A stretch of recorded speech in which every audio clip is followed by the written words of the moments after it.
नमस्कार, मी पंजाब डक हवामान अभ्यासक मुक्काम पोस्ट गुगळी धामणगाव तालुका शिरूर जिल्हा प्रवीण. आज आहे 16 जानेवारी 2023.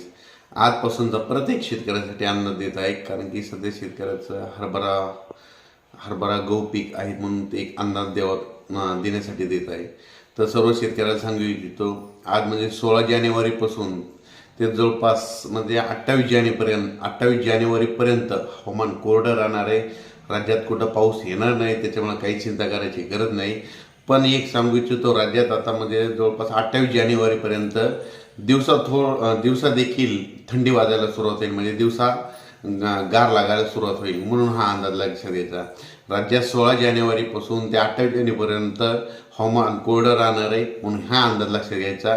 रात्रीच्याला खूप थंडीची लाट राहणार आहे, थंडी जास्त वाढणार आहे. पारा जवळपास काही काही ठिकाणी 10, 11, 12, 13पर्यंत येणार आहे, म्हणून ही अंदाज लक्षात द्यायचा.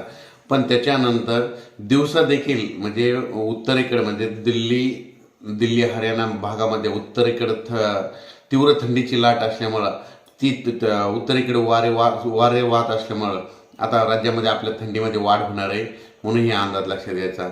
परत राज्यात जर अचानक वातावरणात बदल झाला तर लगेच एक मेसेज दिला जाईल. पण राज्यामध्ये आता म्हणजे 28 जानेवारी 2024पर्यंत हवामान कोरडं राहणार आहे, पाऊस काही येणार नाही, त्याच्यामुळे काही चिंता करायची गरज नाही. धन्यवाद.